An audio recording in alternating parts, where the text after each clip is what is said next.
Pathian Paulina tu thiam lim lo ngai thangu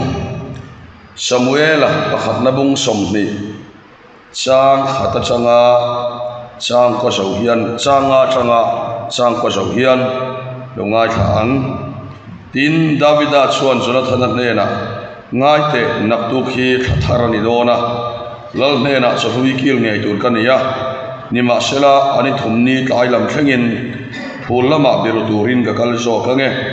tin ipa in kom lo hi alo khe chuak ta ni le Davida chuan akhua Bethlehem avakal lok midil ngoya an chung kotana an kumtin in thoi hun ani e lo ti la tin a that chu ati chuan ichia lo chu a tha muanga amai ro chu a thin rim chuan thin thalo ti tumani ti khremayang che chu wangin ichia lo hi thattakin tiang che ichia lo chulal pa thu thlonga ilu pui to sia amai ro chu bo chiat na nei kani chuan nangman mi that mai ro enga tan ngei pa ne na mi khwai kherang atia in Jonathan a chuan that chue a ichunga thin thalo ti kapana tum ti ka khiat phot chuan ka khil don lo chem ni atia dangi lo chia le ang Sam sa somthum pasari chang khata changa chang ro Babylon lui kama te suta kan thua ani kan trap thin Zion kan ngai toin lui lai tui pui sutla te suan kan ching chang te kan bang thina Zion la pakhat min sak ro ti hin suta suan salamin khwai tu ten la sa min nge na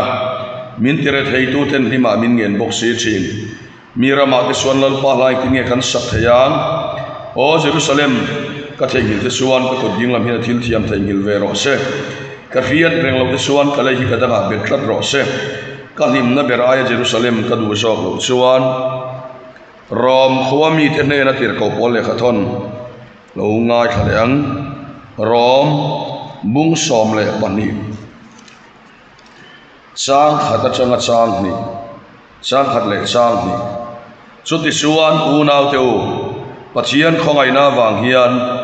in thoina nung le thiang lim le Pathian lom tlak ni turin in taksa su in lana khange na cheu su in rong bol na om re ani e khovel da nang hian om sula Pathian du song a tha le lom tlak le that pam kim chu in fiat theinan in ril ruwa thara omin lo dang lam zok to ra u athu kan chiarte lalpan kan zatan mal min som sak ro se Pathian ne nai chong cha yang lalpa kan Pathian kan camping chung song i tharau thiang himamin om puya nun nei to lo te nun thar Krista a min pe ka wangin lom thu kan kila che lalpa van khwale tui chang tlak to lo beram no thisena wanga heti mai awan khwale tu ya min siam le wang hian I ming kan fakalom thu kan kila che tununa hian lalpa naktuk jing sermon zo tuk chonai khama camping kan suak to dona zanlama chuan zanina thu soi hi anu lung ber ani to do ani zanina hian I thuai oma e camp a chingchip organizing committee tele veng lun kau khante ina veng lun pastor bial te ina min ron som don po khan lalpa an roi tur su mi khinga son kan ninge mai ma se an roi tur dik tak hi suani ti kan khia keini ti empoin roi tla kan ni lo ti kan khia ta wangin nangma kan au chia kan speak rai lo chon ta ka wangin lom thu kan khila che tununa hian lalpa kan nena in puang ta sa khongai takin kan nena in puang leng che hei Isu Krista mingin kan di le amen ole zan ina kan thupui tur chu in hlan na zedi ti mangin Pathian thu kan soidon ani in hlan na zedik ti angai chan chu in hlan na hi chi hang oma Bible om mi silo mi zovina in hlan na nei dan kan neya so speaker ten som na an siama thiam te an din awanga din ve ngot na in hlan na a oma tin lelama chuan tun din muna ka din mun siat em awanga hlau thon awanga pathian ne na hun rei lo te chunga ta na in pek na in hlan na a om bokani so tiang in hlan na son rei dai ngai tak lo ti kha kan soi masadua so wang chuan so tiang in hlan na son rei dai ngai lo wa tuna in hlan na se dik ka ti ta ka hi rombung som le pani chang khata polan so ti chuan u na te o pathian khongai na wang hian ati eng wanga in hlan tur nge kan ni ti chuan in hlan pian tharlam ni lovin pathian khongai na chan to nu a pathian in heti mai in misual min chandama Isua Krista he kanun tharalo ni reng mai a ti pathian khongai na kan chan to nuwa kan fel le that wang ni lova a thona heti mai a thil ti awang ni lova rin na awanga khongai na min chan dama wangin kan taksa arong bol tura in hlan na ani chu se pona soi tum hi so hay trong kam hi du em chu so ti chuan u na te u pathian khongai na wang hian atia in hlan na in khongai na ama sa zo khani min pathian khongai na alo chang ta a fel lo kha fela min puanga testimony ngai dom deuh mai testimony in soi an a then ka ngai tha a then ka ngai tha lova voin tlaya in soya khan so tim la min ron report a chuan mi pakhat testimony adang po ro pui veka amaro sumi dang tan sarmona tan fia bi ka wangin kan la chuwa kha so ta chuan khai that hi ka tum to lo fel po ka tum to lo fel ka tum po le ka lo chama that ka tum po in ka duangin ka thatak tak chuang lo ka chalo chung hi pathian in tlinga min poma ka lim veng mai ni ati kha aro pui ka ti le mai ka chalo chung hi pathian in fela min puanga ka lim veng mai ni ati so tiang chuan kan chalo chung cha min puanga kan fel lo chung fela min puang to a chu mi awang chuan unau te o so tiang anga thil ti awang ni lova a thona pathian khongai na in dona wangin in taksa so in hana ka nge na seu enga tan mo in thoi na nung le thiang lim le pathian lom tlang ni turin in thoi na nung so enge ni kan ti chuan hal ral thil lan thu thong hlua suan hlana thu thong lui in thoi na polan kheranin hela hiron soya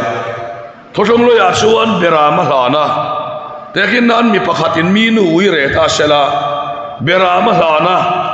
a beram hlan anun chung kha chu a in thoi na khamal somin om lo anung lo pathian lama a in thoi na beram a ai o tura kele mo belame mo aron ken pui thia min ati ruma a thi chia khan kha in thoi na kha alo nung ta ne in thoi na nung che nge ni kan ti chuan kan hlang tura a thi chia khan pathian lama lo nung so ni berama thi chia khan kha in thoi na kha pathian thin lunga lo nunga biak buk ton tirami kha khati mai khana ngai dama mal som na lo chang ta ni so tiang chia chuan zan ina hian so tiang chuan in hlan ve ro atiani in thoi nong se nge ni kan ti chuan du dan ngai dan nei lova thia in hlan na alo ni som na ka sia manga in hlan hi in hlan na ala ni mai lo in hlan na dik ta ka so nge kan ti chuan thia in hlan na berama thi chia yena pathian lama kha in thoi na kha nung berama nun chong so kha in thoi na kha nung lo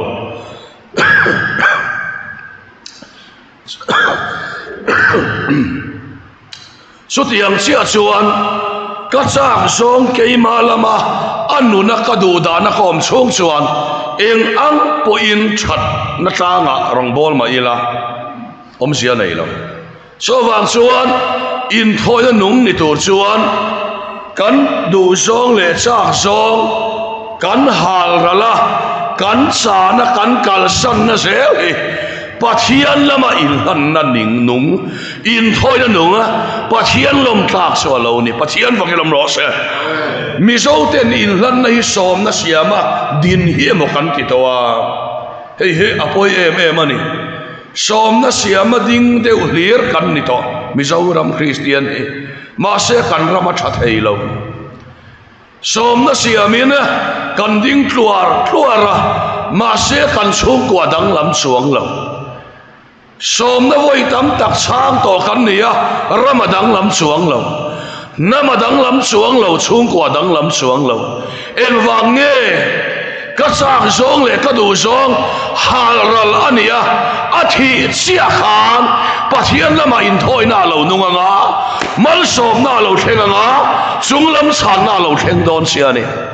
in thoi na thi lo chuan chung lam chan na om thei lo ani lali soi ka zo ya ke chu om sia nen ka khelo ten ti chin ani na ta kha chuan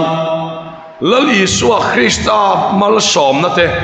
aro pui na te motor chuan kheng angai chatuan nun na kan tia tel mi alo maro sulaya kan dam chunga arong bol tu min ngaya ahiak thina te amal som na te chang tur chuan in soi ro lok teng ule somi te chung kwa sa su an om khop mai so pa sa su pasala ta nei tla kani so nu sa su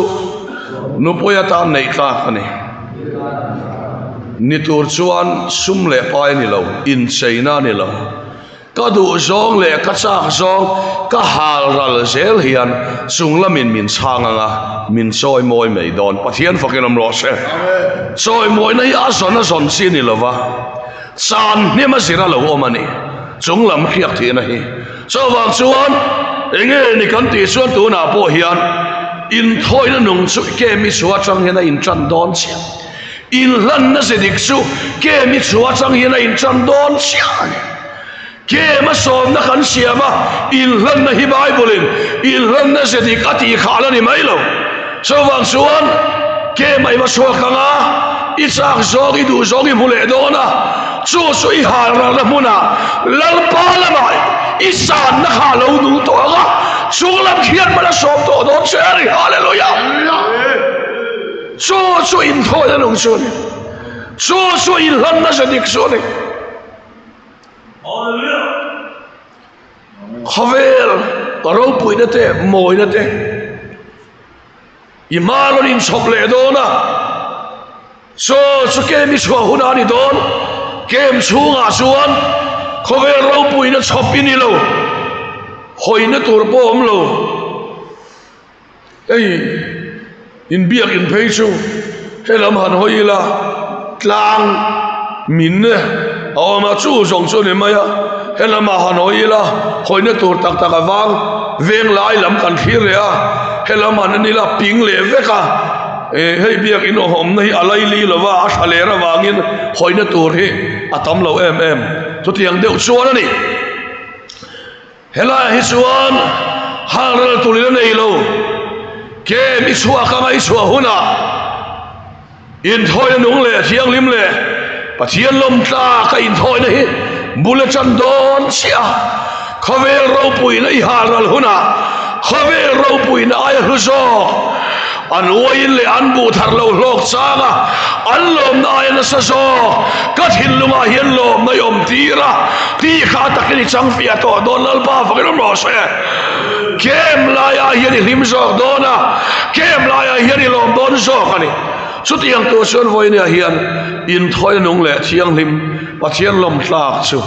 thi na hal ral na thia in lan na sa na ni ti Pathian thui min ko mo ni so chang lo chuan Pathian mal som nei om lo re chu Bible in min ko mo ni chút yang tu chuan voi ni hian in thoi nung le thiang lim le pathian lom thang ni turin lalpan in taksa chu in hana khange na cheu tin bible in min ti ani dinge kha thia in hlanna piangin nungin nai chiang le to lo khala nungin nai in puang zo khang thia mi kha hla kha lu yani a rei to khom maya so wang chuan tu huna hian thia in hlanna lo nei je lang che in hlanna se ti kha lo lu je lang che in hlanna se dik chu san na ni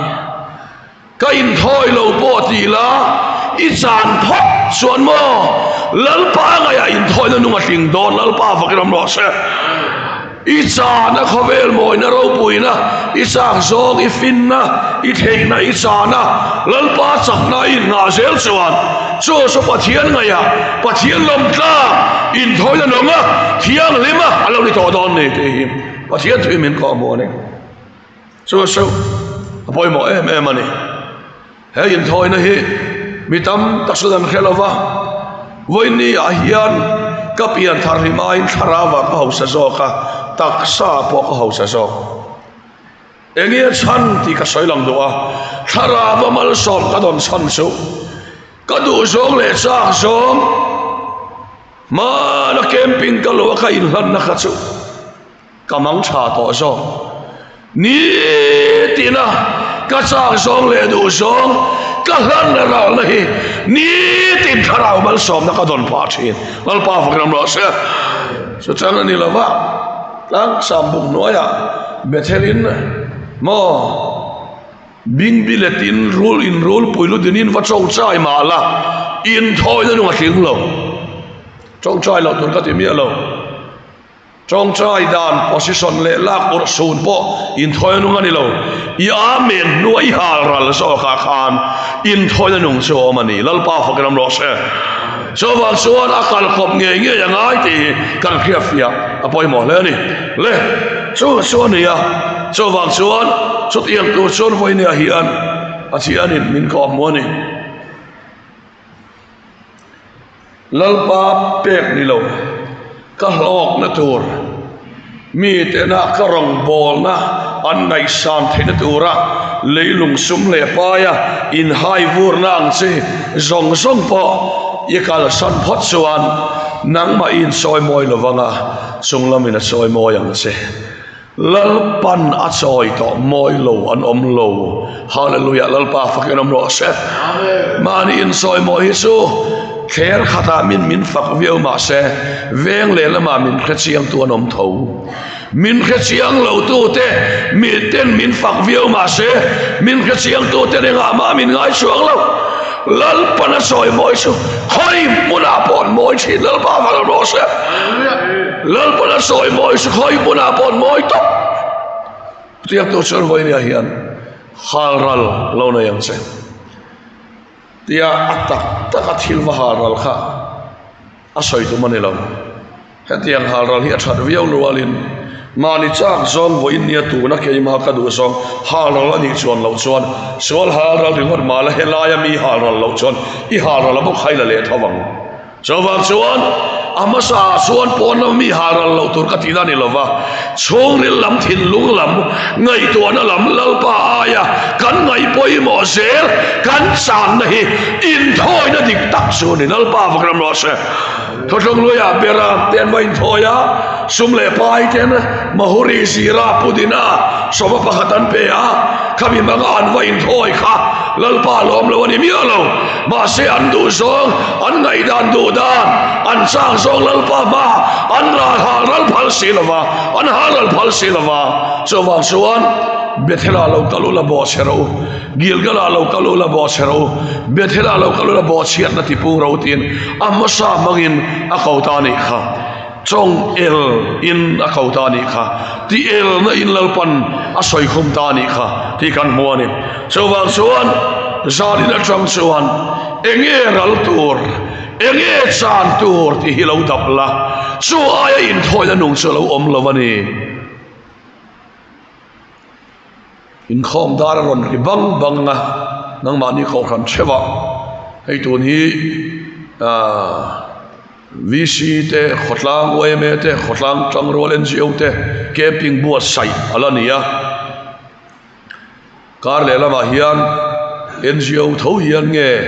buat sai le don ko khan lamin kan khelawa ei zatina an committee me ka atu zok em ho chuan an la ti le nge don ti information sin sia kan donga a khoi zok nge la ti don ti lampang ro chu team lam chot kan la khelawa eng boni se ton chu ma hian hei lo ngai thua tlang ila hetiang anga camping buat sai ni ma ni ko khan thewa kan nei khom le don ko khan rang te kan ni loma roman trenchu roman Catholic te trenchu Pentecostal lam te trenchu Salvation te trenchu ke te trenchu Presbyterian te kan ni loma dar aron rile dona in khom pe lo alo suak le dona suti huna tak suan i pe lo na i hal ral mai na te kha in thoila nu lo ni le don ni lal pa fakram lo se a ho reu na tok mo e ani keu amai ne chawang suan in khom pe lo khai hal ral na se la khan in thoila nu alo nianga i tharau chu lo thang don ni iding het don din nge na hi mo mi khing zona suan din nge na chu set ni alovani pathian thua chuan din nge na chu kepe na ni kepe lawan ding nge thailo mi khing zona chuan a khing a thana tia soya chuan din nge na chu che mi alovani che chuan kan ding het lo ma se pathian thua chuan rin na ke khan pen lo chuan tu ma kan ding het thailo chut mei na din he thai mi alo so wang chuan ma ni sak song le du song halal sena kan tharau lam lo ke don so khani chu pathian thua ni le kha kan du tok le ma chu koin hau le ma i thiam le dona adik zo khai chang le chia dona ti chuan adik lo zo hal rol i tum chuan in thoi na nung in thoi lo ti na ni a thiam le dik zo po lo ni ma la i dik na le i thiam na i hal rol na muna zel i thiam chan zia ni ang in ron chuak don ni lal pa fakram lo se i thiam chan na i hau tlat chuan i thiam chan na hi ni ang in chuak thei lawanga i thiam chan zia ni ang aron chua don chuan thiam zo hi ti na te dik zo hi ti na te ti tawi tum na te i hal ral zel na kha in thoi na nuwa lal pa na poganga i thiam chan zia he ni ang in ron chuak don hallelujah pathian fakram lo se so in thoi na nunga ni in thoi nung su thia in hlan na ni thia in hlan ze na ni ti pathian three min ko mo ni le so bible min ko mo ni adot le tu asuan pathian ne thu thung ani pathian ne na khan in som na thu thung ani ya so wang su pathian ni a thu thung arin oma a thu thung kan rin om lo chuan pathian kan la ka se lo maya a thu thung kan rin om chuan pathian a se in thoi na ral na hi kan in rem na ni ama aron rala iral ve ngai itan khosa chandam nai chan theinan ama le ama ro puina li feka ama le ama ain ti te feka van ro puina kal sana pathian anga oma pathian tlu ka om chu thil thak bel nei the arwat lova mi khing anga lo piang in boy anga in siama ama le ama ti klom ta soka cross a thi na ngei chu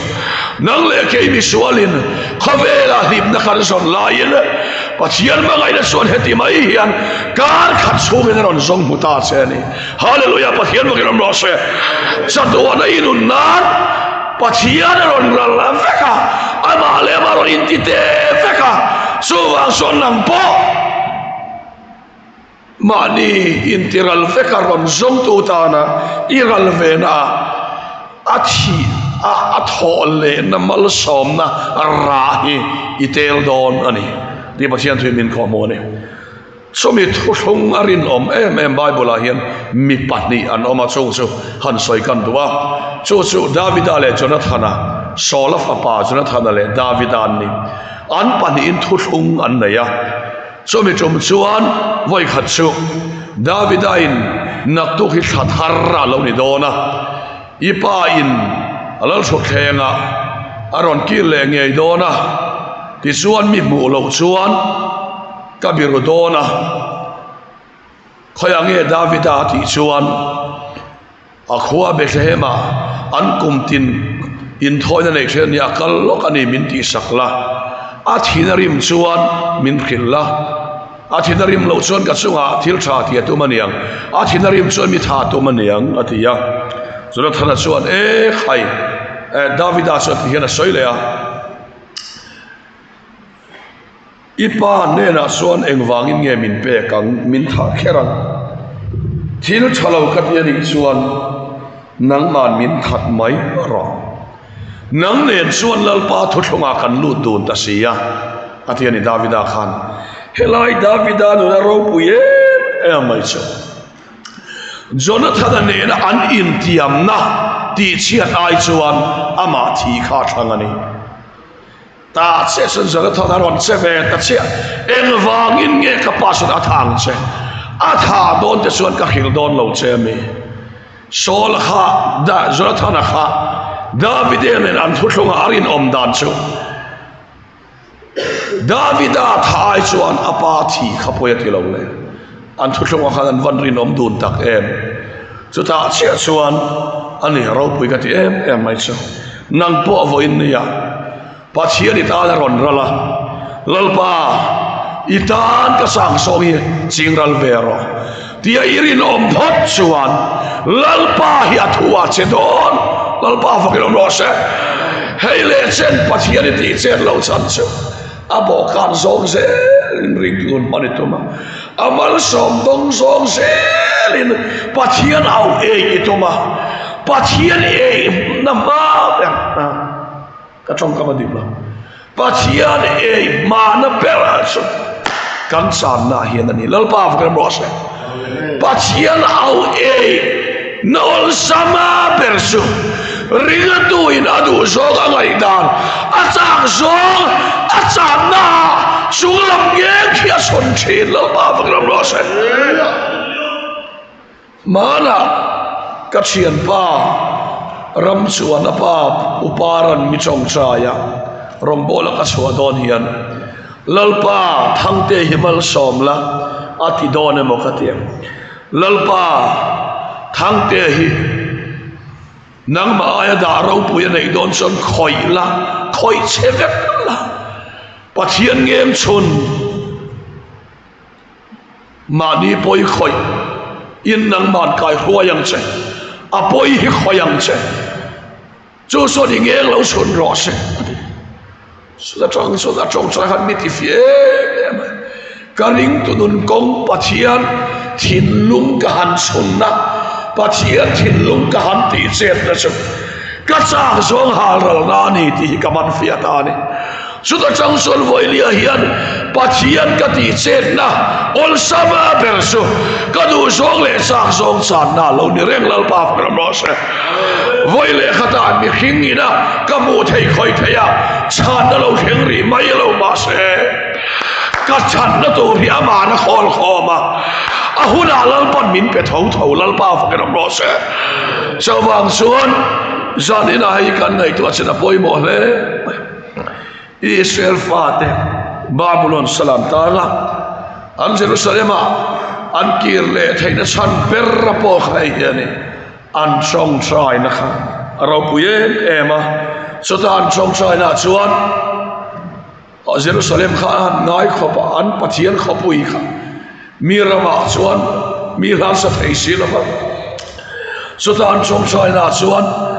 o Jerusalem ka thei ngil cha chuan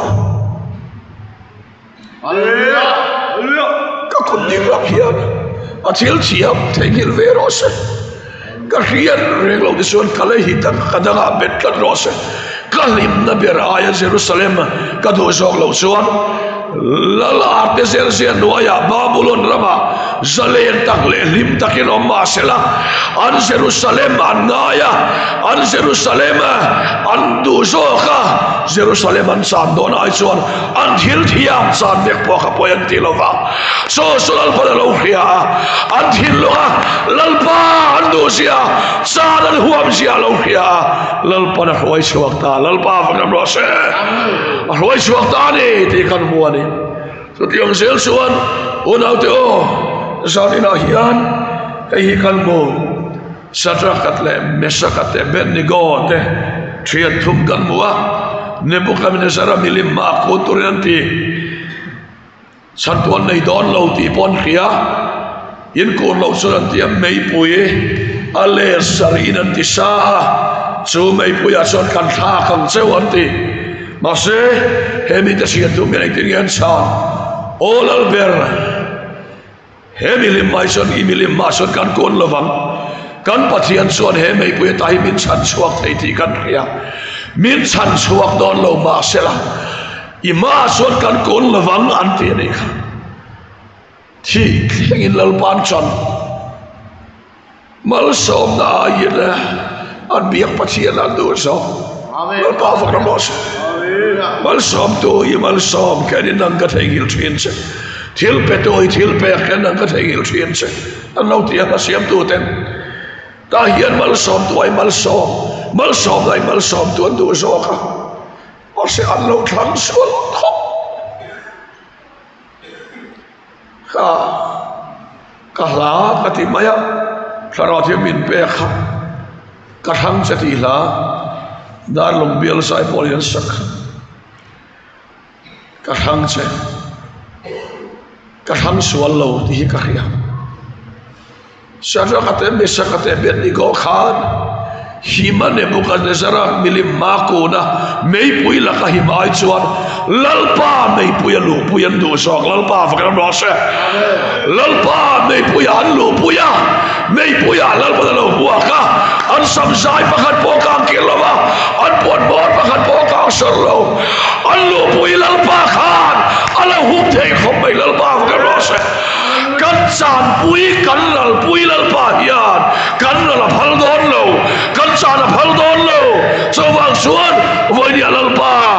nang ma wangin kan ni kan yang pola suan pathian khong ai na wangin kan ni kan ta atia so wang suan lalpa karal pui le ka chan pui hi karal pui don lo che ka chan pui don lo che a thon don lo ti ka khia so tiang tu suan voi ni hian ilhan ne sedik zadina chang hian bulchan kadwa camping a chua hona po he in thole nung le thiang lim pathian lom tla ka ilhan zel he kadwa ni ti theite ka chong cha yanga yesu aming in som na ka siamanga a chang theite kan ding don nia ka chong chai ma in khovel tuifin rian zawa hian ti kha ban latan kan thang ani le pathian ne na chong cha yang lalpa kan pathian min mangai tu sanina kharau thiang limin min khiatira nun nei lo telali suwa chandam nakha kei ma nge hiani min lo chandam kei ma nge hiani afa min lo vuani ti he kem chunga min khiatile ta ka bangin lom thu kan khila che Zalina hian lalpa kan pathian sutiang ang chukan ni me ka wangin khovela kan damila phala e khovela hin kan mangai che ani min mangai toi kan mangai len ve thin tur chein fiana tama takkan mairon sok dona fiana kan sa na wangin kan san hen don lo ti I thoi min khil sa so wang so Zalina hian lalpa ka pathian min mangai to nang ma awanga san ve thei tori min puila ka lo le pa ka siam thei nat lalpa san na konga ilhan na se tika min khoi ve am che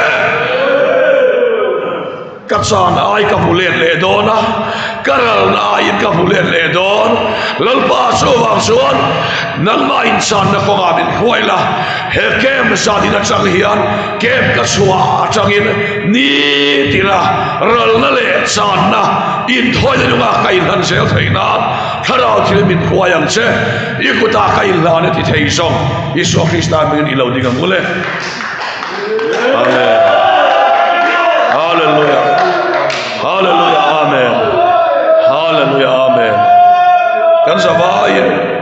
kan savain inlan na kan na yanga kan sermon thupu yang kan song cha yanga tisuan aron simtu ko kami puite min lo chong chai pui ai lo ding vek turin kan in so mani la kan sawani chong chai mu hela ma changa to kan on khar don nia